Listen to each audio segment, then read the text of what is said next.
د جناب نبی کریم صلی الله علیه وسلم صحابو کې یو صحابي دی، دا غلم دی حضرت ابو ذر رضی الله تعالی عنہ، او ډیر زیات فقیر صحابي و. حالانکه صحابه کرام په ټول فقیران، دا یو عجیبه انسان و.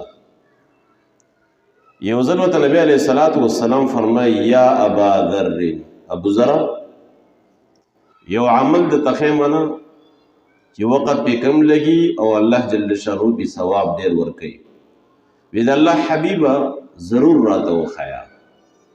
جناب نبی کریم صلی الله علیه وسلم وفرمایل ابو ذر کله چې د کور نه په دې نیت باندې وځي جومات مسجد طرف ته چې زه به د قرآن مجید یو آیات زده کوم، خیر لک ان تصلي 100 رکعة، الله تبارک و تعالی به تا ته د دغه یو آیات د زده کولو په وجه باندې د 100 رکعاتو نفلونه زیات ثواب درکوي. الحمدلله. او بیا ورته ووایي حالانکه 100 رکعات نفل کول دا ګورې آسان کار نه دی. موږ هغه 12 رکعاته چې کوم سنت د ورځې دي، 2 رکعاته سنت د سحر دي، 6 د ماسپښین دي، 2 د ماښام دي، 2 د ماسخوتن دي، 12 رکعاته سنت شو. د دغه 12 سنتو باره کې جناب نبی کریم صلی الله علیه وسلم فرمایي کوم کس چې دا پابندۍ سره کوي الله تبارک وتعالی به دې له جنت کې ماڼۍ جوړه کړي، جنت کې به رب العالمین بنګله جوړه کړي.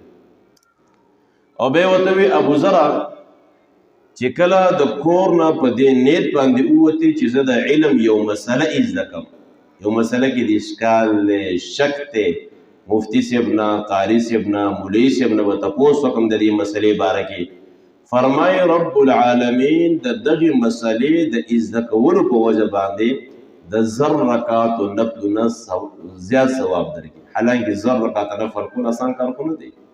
زما عزتمندو موږ او تاسو الحمدلله مسلمانان یو، سهار مانځه ته ځو نو هر کس په دې نیت باندې ځو چې زه به د قرآن مجید آیاتونه زده کوم او د علم مسله به زده کوم، نو خالی جولې به ځو انشاءالله او ډکې جولې به راځي.